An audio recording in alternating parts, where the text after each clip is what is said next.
Olá, gente, tudo bem? A gente acabou de ver quando tanto Agar quanto Ismael é expulso da presença de Abraão, porque Isaac, que ia pegar, né, que ia ter direito à herança, ia ser o filho da promessa, e o próprio Deus pessoalmente indo lá, confirmando aquela promessa que ele tinha feito para Agar, que ela ia ter uma descendência numerosa, e mostrando que ele é esse Deus que cuida, é ele que é a fonte de estabilidade, é ele que é a fonte da vida e não Abraão ou recursos materiais. E agora a gente vai continuar vendo um acordo que Abraão e Abimeleque fizeram. Abimeleque era o rei de Gerar, né? E aí, o que ele está mostrando é que Abraão ficou tão importante, que Abimeleque considerou ele igual. Então, o Abimeleque vai fazer um acordo de paz. Então, Abraão é praticamente um rei ali da região. Então, naquela ocasião, Abimeleque, acompanhado de Ficol, comandante do seu exército, disse a Abraão: Deus está contigo em tudo que fazes. Então é como se Abraão ele fosse essa representação de Deus. Onde chegasse a Abraão, estava chegando o reino de Deus, porque em tudo que ele faz, Deus está com ele. Abraão faz questão de dizer que é Deus, que é Deus, que é Deus. Então, Abimeleque chega e fala assim: agora jure-me diante de Deus que não vais me enganar, nem a mim, nem os meus filhos, nem descendentes. Trata a nação que te acolheu como estrangeiro com a mesma bondade que te tratei. E Abraão disse: eu juro, eu nunca vou vir contra vocês. Todavia, Abraão reclamou com Abimeleque a respeito de um poço que os servos de Abimeleque lhe tinham tomado à força. Mas Abimeleque respondeu: não sei quem fez isso. Nunca me disseste nada e só fiquei sabendo disso hoje. Eu fico pensando assim, ó, que se quando Abimeleque foi atrás de Abraão como igual, para falar para os dois fazer uma aliança, a primeira coisa que Abraão falou foi desse poço, é que esse poço incomodava. Então é algo que Abraão deve ter ficado ali remoendo, porque tem coisas que ele é pecador igual nós, tem coisas que nos incomodam. E quando tu conversou, a primeira coisa que ele falou é: e aquele poço? E ele falou: nossa, eu nem fiquei sabendo.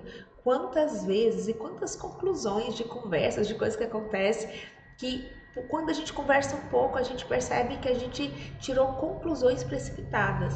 Então, aqui mostra que não foi Abimeleque que tinha mandado fechar, nem nada disso. Então, Abraão trouxe ovelhas e bois e deu-os a Abimeleque, e os dois firmaram um acordo.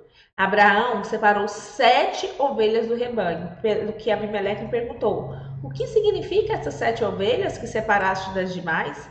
Ele respondeu: aceita essas 7 ovelhas de minhas mãos como testemunho que fui eu que cavei o poço.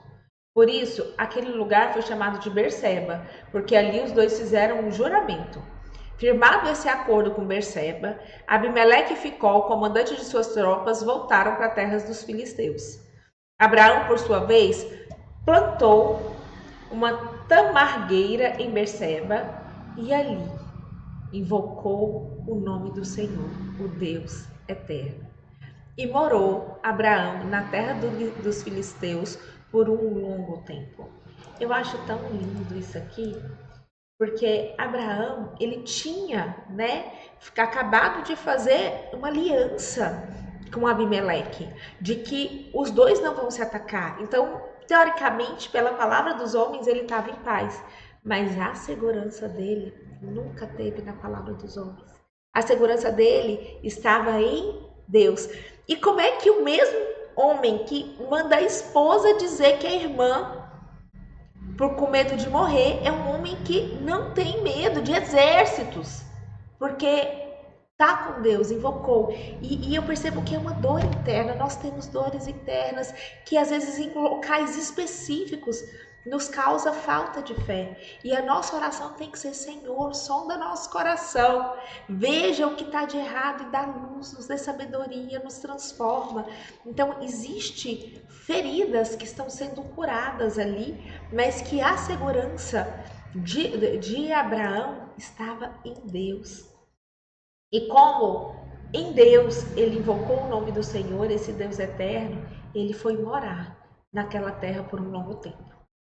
E aí chegou a prova de Abraão, né? Passado algum tempo, Deus pôs Abraão à prova dizendo, Abraão, e ele respondeu, eis-me aqui.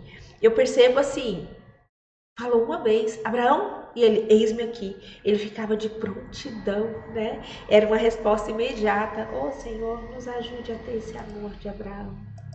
Então Deus disse, tome seu filho, seu único filho, Isaque, a quem você ama, e vá para a região de Moriá. Sacrifique-o ali como holocausto num dos montes que indicarei. O que Deus está pedindo? Deus sabe, ó, que você ama, Deus sabe que Ele ama. Ele sabe que é o único filho, Ele sabe que é a semente vai vir por ali. Então Deus vai lá e fala, pega seu filho, seu único filho que você ama, e vá e sacrifique-o, ponha fogo, mate e ponha fogo no lugar que eu vou te mostrar. Você sabe o que Deus estava perguntando para Abraão? Abraão, quem que vai te garantir sua descendência numerosa?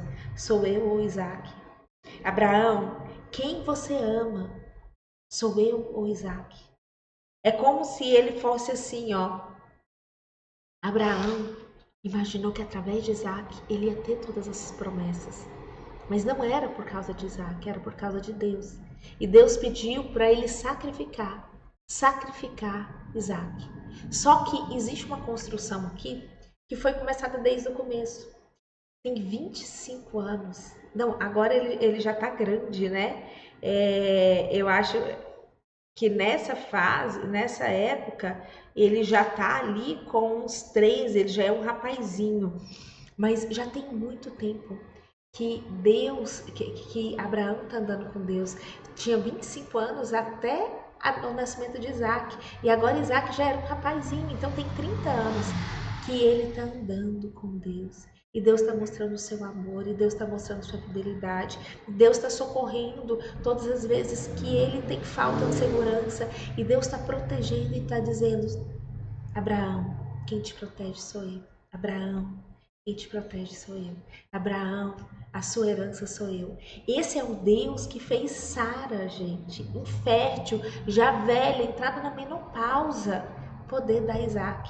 Então a confiança dele em Deus já estava em um momento tão grande que foi lá e no teste ele falou, agora eu quero Isaac. E ele simplesmente, na manhã seguinte, sem titubear, né, ele levantou e preparou o jumento. Levou consigo 2 servos e Isaac, seu filho. Depois de cortar a lenha para o holocausto, partiu em direção ao lugar que Deus lhe havia indicado. No terceiro dia de viagem, ele viu o lugar ao longe. Disse ele a seus servos, fiquem aqui com o jumento enquanto eu e o rapaz vamos até lá. Depois de adorar, voltaremos. A fé dele no Senhor e na bondade do Senhor é tão grande que ele já tinha falado, nós vamos adorar e nós vamos voltar. Nesse exato momento, Abraão conhecia o Senhor. Conhecia a justiça, conhecia o amor, conhecia a provisão, conhecia a segurança. Existe uma vida de aliança e de relacionamento nesse local. Então Abraão pegou a lenha para o holocausto e colocou nos ombros do filho Isaque. E ele mesmo levou as brasas para o fogo e a faca. E caminhando os dois juntos, Isaque disse ao pai, Abraão, meu pai? Sim, meu filho, respondeu Isaque. Isaque pergunta, as brasas e as lenhas estão aqui, mas onde está o cordeiro para o holocausto? Respondeu Abraão, Deus mesmo há de prover o cordeiro para o holocausto, meu filho. Não, gente, não tem nem como continuar. Deus proverá e Deus proveu o cordeiro para o holocausto, como cordeiro mudo. Foi Cristo, Jesus, um cordeiro definitivo que pagou nossos pecados, que nos libertou da jaula das nossas próprias dificuldades, e que cada dia que passa, através de oração, de leitura bíblica, de confiança, de fé, nos santifica, nos restaura, nos modifica. É Cristo Jesus, nosso Salvador e nosso Senhor, porque Ele só consegue nos salvar quando a gente pega todo o nosso coração, todos os nossos desejos, fala: Senhor, eu não sei desejar. Entrega nas mãos dele e fala: Senhor, eu quero desejar o que o Senhor diz que é bom. Eu quero não gostar do que o Senhor diz que é ruim. Eu me submeto ao seu reino. Gente, Deus vai prover o cordeiro mesmo. Deus proveu que foi Cristo, nosso Cristo maravilhoso. Então, Deus mesmo há de prover o cordeiro para o holocausto, meu filho. E quando chegaram ao lugar que lhe havia indicado, Abraão construiu um altar sobre a lenha e amarrou Isaque e colocou sobre o altar. Gente, Isaque é o tipo de Cristo. Ele mesmo é tão manso e ele confiava tanto em Deus e no seu próprio pai. Ele foi tão criado para ser flecha que ele se deixou amarrar. Ele morreria se preciso fosse. Ele confiava. Então, ele mostra a mansidão, ele mostra esse cordeiro, ele mostra essa promessa, esse filho da promessa. É através da semente dele que vem Cristo. Então, Isaque é uma tipografia, onde Abrão estava disposto a entregar o seu filho, mas não foi lhe requerido, porque o próprio Deus ia entregar o filho dele, o filho unigênito, o amor, aquele filho da felicidade, da risada. Oh, gente, que história maravilhosa. E é engraçado que ela foi contada e foi vindo uma revelação gradual a ponto de que Cristo é o cumprimento de todas as profecias. Ele veio para cumprir as profecias. Hoje a gente vê, é claro que é Cristo, mas nessa época que ele estava contando, eles não tinham ideia de como Deus era maravilhoso. Deus jamais pediria Isaac para Abraão se ele não fosse capaz de dar Jesus para a humanidade. Então estendeu a mão, pegou a faca para sacrificar seu filho. Mas o anjo do Senhor o chamou do céu e disse: Abraão, Abraão, eis-me aqui, respondeu ele. Gente, outra coisa para a gente pensar.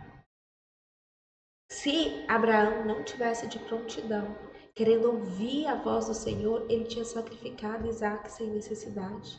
A gente tem que estar o tempo todo pronto para ouvir o que Deus fala com a gente. Ele fala e é imediato. E muitas vezes faz a gente pensar se a gente realmente está em prontidão para ouvir a voz de Deus. Mas o anjo do Senhor clamou do céu: Abraão, Abraão, eis-me aqui, né? E ele fala: não toque no rapaz, não lhe faça nada. Agora eu sei que você teme a Deus, porque não me negou o seu filho, seu único filho. Como Deus não nega pra gente. Abraão ergueu os olhos e viu o carneiro preso pelos chifres do arbusto. Foi lá pegá-lo e o sacrificou como holocausto em lugar do seu filho. Abraão deu àquele lugar o nome do Senhor proverá. Por isso até hoje se diz: no monte do Senhor se proverá. Oh, meu Deus!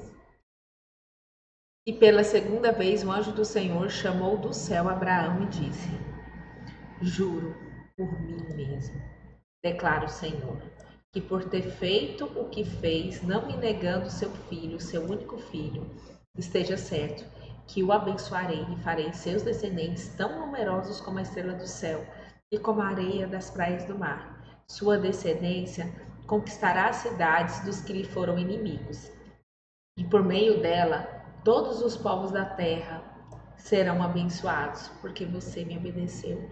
Oh, Senhor! Então voltou Abraão a seus servos e juntamente partiram para Berseba, onde passou a viver. Gente, é por causa desse relato que Abraão é nosso pai da fé. Ele viveu uma vida com Deus e confiou tanto, teve tanta fé que não negou seu único filho. E por causa dele, essa descendência, né? A gente pôde ter uma descendência que levava a Jesus, que pagou pelos nossos pecados. Então, existe mesmo incontáveis pessoas, incontáveis, essa igreja invisível de todos o que já viveram nesse planeta acreditando em Deus, acreditando que Ele proveria uma semente. E todos depois da vinda de Cristo, que acreditou nessa semente, que acreditou em Deus, que viveu uma vida que agrada a Deus, que viveu uma vida submetida ao sangue de Cristo, e todos que estão hoje vivendo e os que viverão até esse retorno. Então, Abraão, por causa desse andado com Deus, dessa decisão de seguir a Deus, por causa dessa vida que, por mais que tenha dificuldades, que tenha problemas, que teve Ismael, que teve Sara, que teve a risada, que teve incredulidade, que diz que a Sara, por mais ele manteve confiante e andando com Deus. E é por causa de histórias como dessa, como nosso pai, na fé, que a gente pede, né, e ora para que Deus aumente nossa fé. Passado algum tempo, dissera a Abraão que Milca dera filhos a seu irmão Naor. Então, Milca também deu filhos. Uzo, o mais velho, Bã, seu irmão, Quemuel, pai de Arã, Quezebe, Azo, Pildas, Gidlaf, Betuel, pai de Rebeca. Olha que legal. Ele já vem aqui, ó, e ele dá um spoiler. Então, o que acontece? Moisés, né, tá contando essa história, ele conta a história do nosso patriarca, e aí, quando ele termina de mostrar que Abraão foi provado e manteve a fé e a esperança, e que não negou nem filho unigênito para esse Deus, ele vem aqui e continua a história do capítulo, mostrando que lá, os irmãos de Abraão também estavam se reproduzindo, o irmão de Abraão, e que um deles era Betuel, que teve a Rebeca. Então já começa a dizer sobre a Rebeca, né? Então contou a história de Isaac e agora vai contar de onde é que Rebeca. Estes foram os 8 filhos que Milca deu a Naor, irmão de Abraão. É isso. Eu espero de verdade que a Bíblia e essa história esteja transformando o seu jeito de ver a Bíblia, de ver Cristo, de ver a sua vida, né? E que a gente possa, dia após dia, acordar, orar, ler a Bíblia com fé, mantendo a confiança que é Deus que provê, mantendo a confiança de que Deus nos deu o que é de mais precioso, que foi seu Filho. E se Ele nos deu seu Filho, Ele nos dá tudo. Que a gente possa, através dessa história, tirar qualquer medo, qualquer insegurança, qualquer vitimismo do nosso coração e vir um espírito guerreiro de batalhar por esse reino, a batalhar por essa verdade. Então, que Deus nos cubra de alegria, né? Senhor Deus, obrigada pela sua palavra. Obrigada por esse momento junto, falando e ouvindo sobre seu filho Abraão, nosso pai da fé. Nos dê uma fé como de Abraão, nos ajude a viver uma vida ao seu lado, Senhor. Senhor, nos acorde, coloque amor no nosso coração, coloque anseio de te ver, Senhor, que a gente possa viver dia após dia, segundo após segundo, acreditando nas suas promessas. Em nome de Jesus, amém, amém.